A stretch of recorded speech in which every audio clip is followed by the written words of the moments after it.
he was ranting, he was raving, he was red in the face, he was screaming, you know, I was going to get this guy. And the lady, the nurse, said, "Please calm down. You're totally out of control. Do you want to take some time and think about this?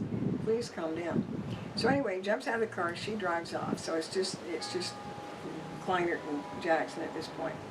So he follows him. He goes under a bridge. He pulls out his gun. He pulls out his gun about 20 feet away and says, "Get on the ground." Well, what if it wasn't the same guy at the bank? I mean, they say that the bank manager and whatnot later said it was the same guy. But, you know, the story, they all look the same. Those were white women at the bank. Do we know it was Larry Jackson that knocked on the door and tried to get into the bank? We don't know. It could have been a totally different dude. But let's just kind of go into the premise that Larry Jackson had tried to get into the bank. So Jackson turns around, looks at him, and goes on. He doesn't stop. And then he goes under this bridge and scrambles up it has an embankment, starts to scramble up the embankment.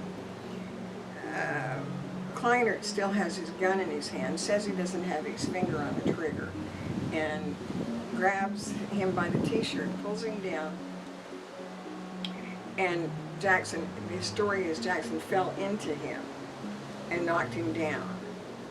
And you heard the gun go off, Kleinert heard the gun go off, and he looked and said, "Surely not, this couldn't have happened." The coroner said that there were stipple marks. He was shot at point blank range, and the impression of the pistol was in his neck where he was shot. Killed him dead on the spot. And yet, so you envision guy scrambling up the embankment. I've got my gun in my hand. Oh, he hit him twice. He hit him with the butt end of his hand. He hit him to make him stop, because that's what police training says. You know, hit him if they don't respond. And how he's got a gun, and he grabs him by the t-shirt and he hits him with his hand, and obviously you can't grab him with two hands. Yes. Right? Because this one's busy. No finger on the trigger, and pulls him, and Jackson falls back on him, and they hit the ground. He hears a shot. Can you picture this at all?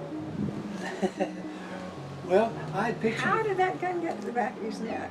Well, it was my understanding that he had put him down face down after they got to they fell down or whatever, that he had pushed... Very slowly, 3 times. that he had pushed him by... No. That's exactly what the court opinion says. The judge puts this in his opinion, that that's what happened. That he was scrambling up this embankment. He hit him twice in the back. He didn't... wait a minute. I forgot one point. Jackson, when he hit him, Jackson suddenly turns around, so now he's facing him. But when he turned around, his motion caused Kleinert to fall backward. But he says he totally turned around when he got hit on the back. He stopped scrambling, turned around, and faced Kleinert. And Kleinert fell down, and golly, next thing you know, Larry Jackson's shot in the back of the neck at point blank range.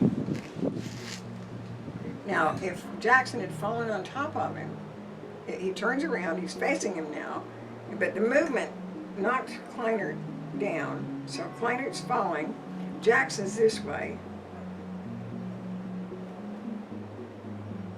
It's hard.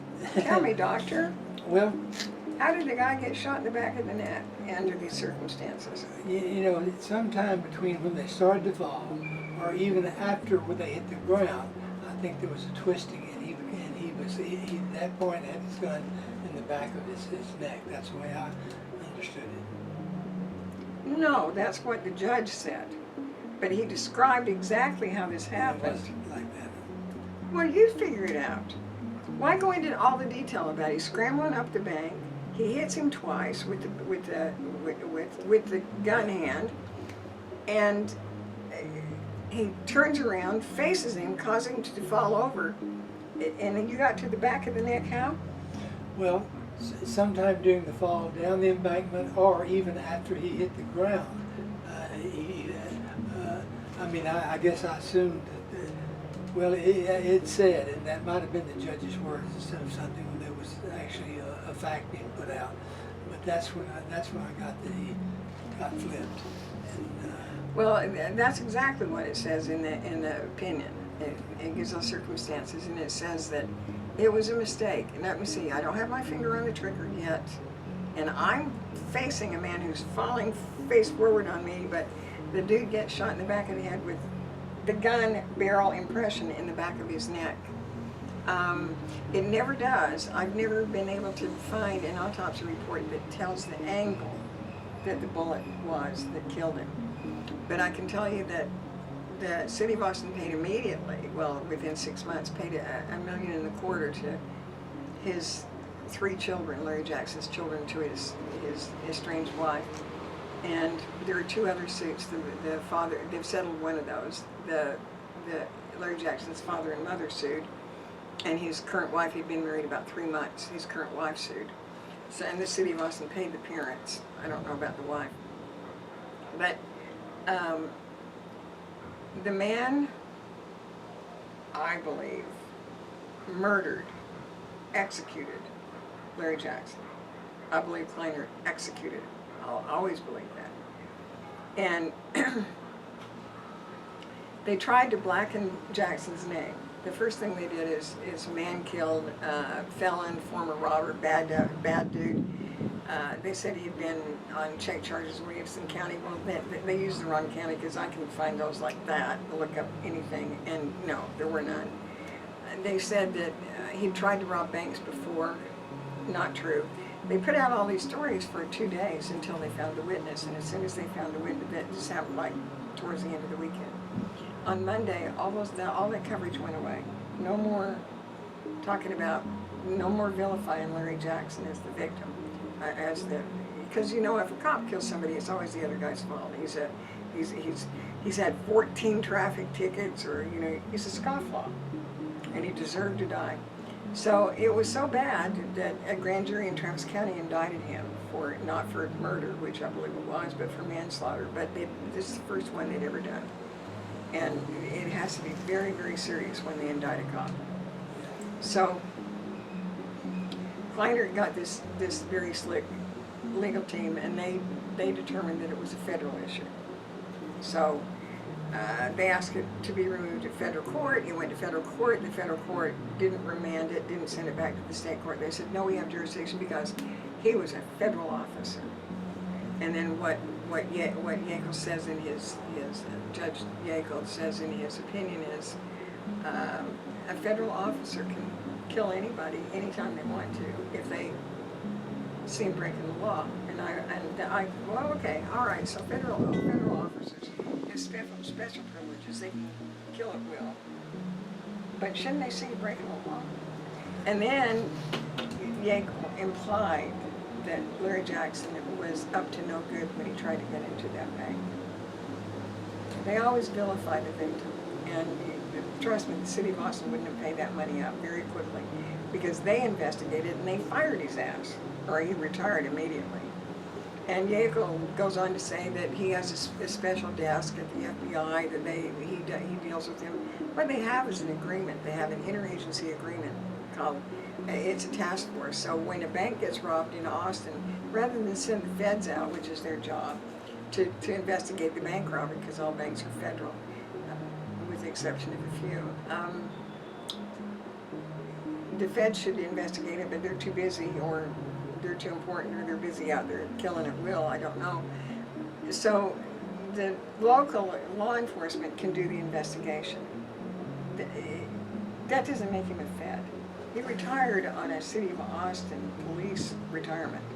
It doesn't make him a fed, but Judge Yackel said he was a fed, therefore he is. Therefore, fair play. Fair play. That's amazing. Nothing, I mean, you know, it was kind of suspected by a lot of people, and that was a little bit of the scuttlebutt, but nothing like she's talking about. Well, but I was just shocked. I thought, oh my, I mean, they're going to get sued, and I went, and talked to my landlady. I called her my Schweizermutter. She was my second mother. She was my Austrian mother. And I said, oh, I read this article. She said, so? I said, but you're talking about a really famous senator, a really famous, I mean, from the Kennedy family. She said, so? She said, the Kennedys have used Europe as their playground for years. Just because you don't see about it in your papers, your magazines, doesn't mean that we don't see pictures. He said, they're sailing on yachts all over the place with blonde bimbos, and she didn't say bimbo, but Asian, she says. So she said, we see that sort of thing all the time here. And that's when I realized, because I did read the German papers at that point, that's when I realized that I had grown up. I was born in 1939, a month after Hitler invaded Poland. I learned how horrible Goering was because he did the propaganda. What a terrible thing. Goering was the propaganda minister, and he led the German people to believe whatever they wanted him to believe. And I thought, oh, this propaganda is so horrible. Those poor Germans, they didn't know what was happening to them. And so when I learned to read German, and especially Teddy Kennedy's or murder articles, I had to come to grips with the fact that my country is just as guilty of that as any other country. And so what I realized is, whatever country you're in, the government controls the propaganda that you get to see and believe. And believe me, it is propaganda in this country. And the feds should never be in our states. And until we get the feds out, we're never going to have any peace, and we're never going to have any freedom, and we're never going to have any of that liberty that our forefathers fought for, lost their feet for, and died for. And never before in the history of the world had anything like this phenomenon happened. Never. It was extraordinary that a people that had been under a monarchy their entire life could come to this country and watch their family die and starve to death and all that stuff. Through that hardship, independence was forged. Independence forged. And we should never, ever forget the independence that these people brought to this country for us. First time people could own their own stuff. Ever. And we've thrown it away. We have to start to believe in the right thing. And the right thing is liberty and freedom for you, and liberty for freedom for me. And once more from the Galatians.